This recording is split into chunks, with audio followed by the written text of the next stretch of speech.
Well, the ramped-up security comes at a bad time for France. Anti-ethnic sentiment is high, and there is a dash to grab nationalist votes at next year's presidential election. The country's far-right leader tells RT why her country's had enough.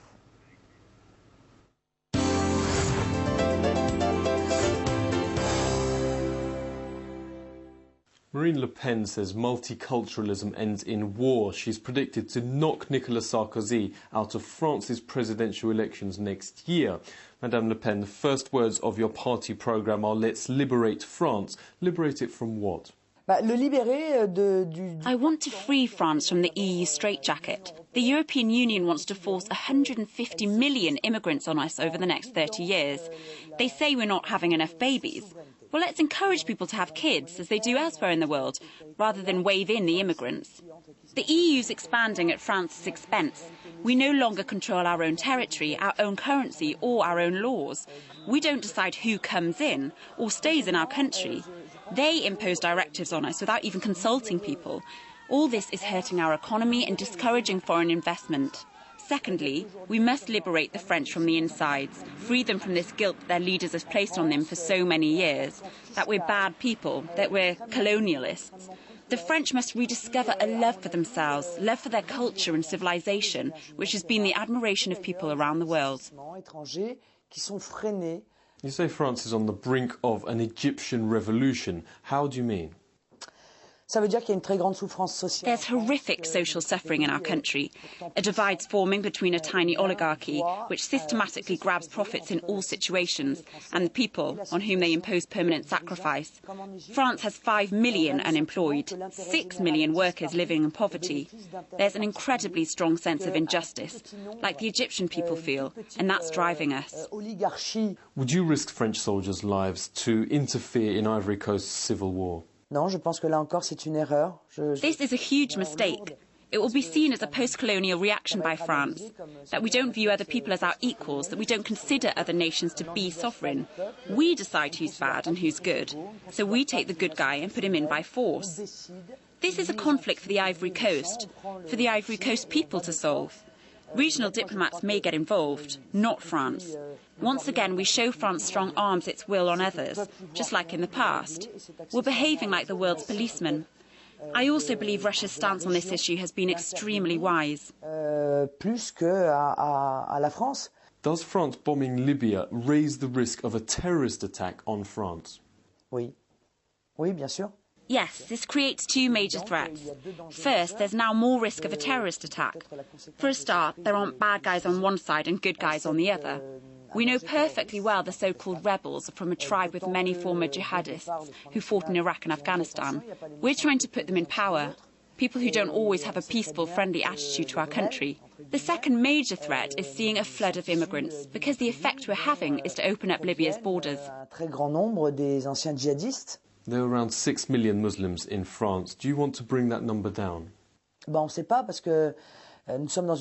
They say we're in a democracy, but authorities refuse to show the real figures on how many immigrants there are. There are probably 6 to 7 million Muslims here already, plus additional immigration on a massive scale each year. This is an organised replacement of our population. This threatens our very survival. We don't have the means to integrate those who are already here. The result is endless cultural conflict. When you were a lawyer before becoming a politician, you had to defend illegal immigrants. What did that teach you about them? It didn't teach me anything. What's more, I didn't feel any contradiction then, and I feel none now.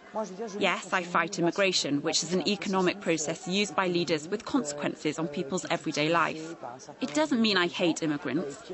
Immigrants are human beings who must be treated with dignity and have the right to be defended according to the laws of the country. I was a lawyer who defended immigrants. I was doing my job.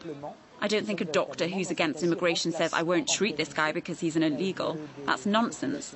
You can be against immigration, fight immigration, suspend all immigration, but not hate immigrants as individuals. I understand immigrants want a better future here, but I honestly say to them, you can't find a better future here. We're finding it hard to give a better future to our own people as it is. The French government has just banned wearing the full-face veil on the streets. How much further would you go? Voilà, je ferai beaucoup plus que ça. I'll go much further. I will change the constitution to say our republic does not recognise any community. Why? Because the republic is one and indivisible. No community can have laws or rights that are different from those of the national community. Today, there's unquestionably a move by the Muslim community using political and religious groups to create separate laws. Wearing the full face veil, banning certain foods in schools, separate hours for Muslims in swimming pools, calls to change the school curriculum. We're confronted with endless demands. This must stop.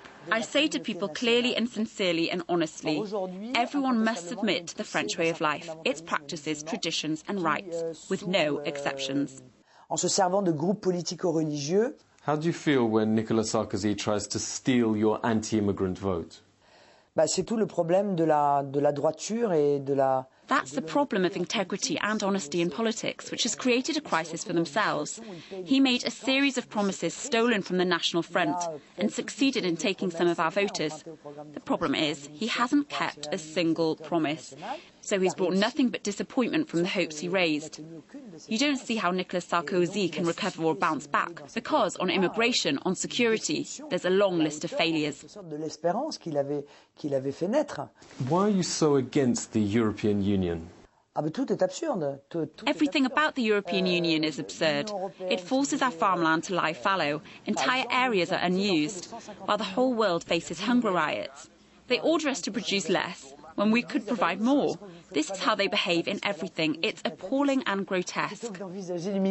You think the euro is bad for your country. If you become president, how soon will France leave the euro? Je pense qu'il y a des processus de négociation d'abord à avoir. It will take 6 months to renegotiate a Europe à la carte. The EU will have to accept member states having a certain number of treaties, because those treaties are destructive. If the EU refuses to negotiate, if it blackmails us and says it's all or nothing, then I will take responsibility and seize back France's sovereignty. I refuse to accept the imposition of treaties that harm the interests of my people. You won 15% in last month's local elections. What is the next target? Our goal is simply to win power. I'm not here to make up the numbers. Today's political elites have the same big choices: alignment with the United States and unregulated free trade. So what we propose is really something different, an alternative project. What methods is the French establishment using to stop you getting to power? We're forced to fight non-stop for the right to express ourselves and our ideas. Our media presence is far smaller than our share of the vote.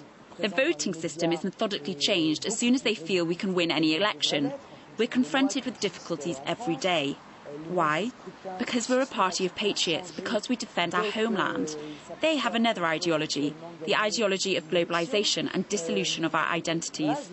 Nations and homelands are replaced by the law of free trade, which governs everything. Since we defend our country and give back power to the people, so a nation can be sovereign and people can make their own decisions, the political elite sees us as a threat. You're often described as anti-Arab, but you find some of Israel's actions unacceptable. Israel is making a huge political mistake. Building settlements on Palestinian land is colonialisation. It's a mistake for Israel, because it's not even viable as a policy.